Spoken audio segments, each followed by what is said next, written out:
The air was thick with the scent of jasmine and damp earth. Rahul Ranasinghe breathed deeply. He was home. After years of working abroad, he had returned to the misty mountains of Sri Lanka. His new house sat nestled amongst tea plantations, a picture of serenity. But just beyond his property line, shrouded by overgrown weeds and a gnarled tamarind tree, stood another house. A house swallowed by silence and decay. The villagers whispered about the abandoned house. It had belonged to Sumanasiri, a man who had lost his wife in a tragic accident. They said Sumanasiri had gone mad with grief. Some even claimed he had vanished into thin air. Rahul paid little attention to these tales. He was a practical man, a man of science. Ghosts were for children and idle minds. One evening, Rahul decided to take a closer look at the abandoned house. As he approached, the air grew heavy, as if a weight had settled upon his chest. He peered through a broken window. Dust motes danced in the faint light that filtered through the gaps in the boarded-up windows. The musty smell of decay filled his nostrils. He felt a chill run down his spine, a primal fear he couldn't explain. He quickly turned away. The storm arrived without warning. One minute the sky was a clear, vibrant blue. The next, it was a swirling mass of angry grey clouds. Thunder rattled the windows of Rahul's house. Rain lashed down, a relentless torrent that hammered against the roof. The wind howled like a banshee, whipping the trees into a frenzy. The power went out, plunging the house into darkness. Rahul fumbled for his flashlight.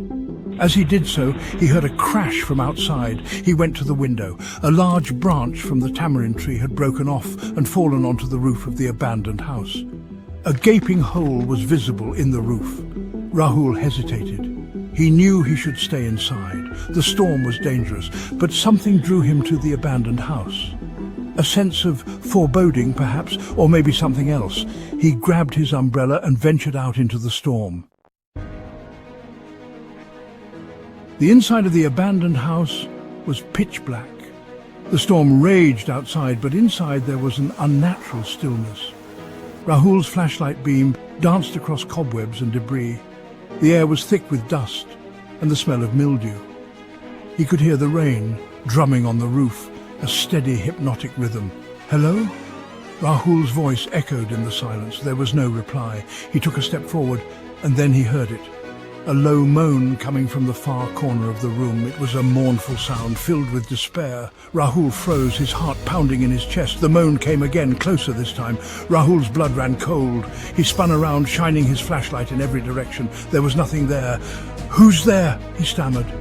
His voice sounded small and afraid in the vast emptiness of the house. A gust of wind rattled the window shutters, and Rahul jumped. He had to get out of there. The next morning, the storm had passed, leaving behind a world washed clean. Rahul woke with a start. He was lying on his living room floor. He couldn't remember coming home. He felt drained, exhausted. He had been plagued by nightmares all night, vivid, terrifying dreams of a woman with sorrowful eyes begging for his help.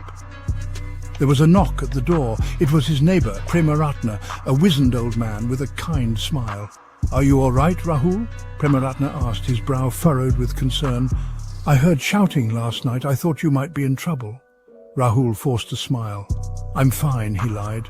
"Just a bit of a hangover." Premaratna hesitated, then said, "You know that old house? It's not safe. A woman died there many years ago. Sumanasiri's mother. The roof collapsed during a storm, just like last night. They say her spirit still wanders those halls searching for peace." Rahul felt a chill. He had dismissed the villagers' stories as superstition. But now he wasn't so sure. He had seen something in that house, or rather, he had felt it, a presence. And as he closed the door on Premaratna, he couldn't shake the feeling that he had made a terrible mistake. He should have helped her.